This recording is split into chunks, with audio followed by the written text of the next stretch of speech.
So a mixture of 2- and 4-wheel drive next up.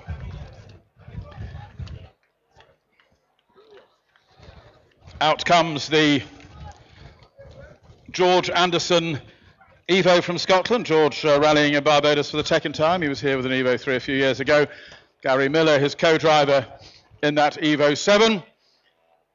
Now next up, Jeremy Gonzalez, who will not be enjoying what his co-driver is saying, because of course Natasha Farnham sitting alongside him was the first Bayesian girl to win a race here at Bushy Park when she was still at school at Queen's College. And so she will be saying, come on Jeremy, put your foot down and stop faffing around.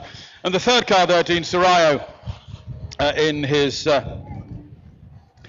Group N Impreza, in which he, with Ryan Farmer,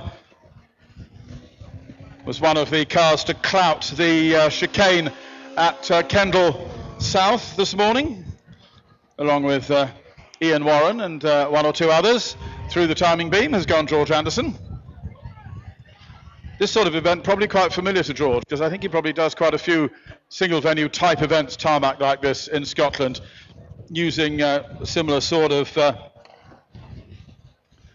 stage to this. Come on Jeremy, says Natasha. This is a competition car, not a shopping car.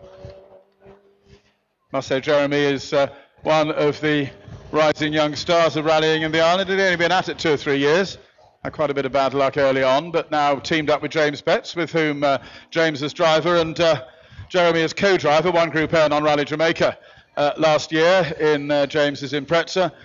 Jeremy might need to possibly consider glancing in his rearview mirror, because Dean Sarayo is bearing down on him somewhat. But I don't think he's going to catch him before the end of the lap. George, that's not the way into the pits. That was the way into the pits, what you've just driven past, George. Or have I miscounted the laps? No, I don't think I have. Or perhaps I have. Perhaps it took them that long to get round. It took them that long to get round, did it? So George Anderson heading down towards the final sequence of curves. Dean Sarayo, I thought, would have made a little bit more progress towards Jeremy Gonzalez, but Dean will be pleased to still have the car running at the end of the event after a couple of mechanically induced retirements from events earlier in the year. Now we are in for a treat. Last year there were 4 Ws, but Ian Warren has progressed to the Simpson Motors team at the wheel of the Suzuki Swift. There are now only 3 Ws, but only is not an appropriate word to use. 2 of the 3 of them are experienced circuit racers. Well, I'll do that again. One is an experienced circuit racer at Bushy Park, Carl Waterman, the only man to have won the BAL overall championship title twice. One of them has started to come here a bit and enjoy himself and had a hat-trick of wins on Easter Monday. That is Ryan Wood. And the third of them is Stuart White, who hasn't raced at Bushy Park at all, and therefore will be following the other 2 to learn a lesson or 2. Yes, and that wasn't a very good lesson to learn, Mr. White. Get a grip. And so the 3 Ws warm themselves up a little bit. Let's get the order right first of all. 55 is Woody, a hat-trick of wins on Easter Monday. 47 is Carl Waterman. I think they put them out in the wrong order. And 52 is Stuart White.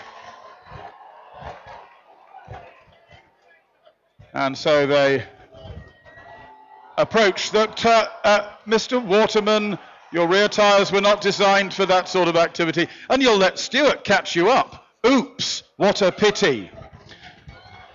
Woody is just being Woody, which is difficult to describe to someone like your mother, to try and describe somebody like Ryan Wood, really.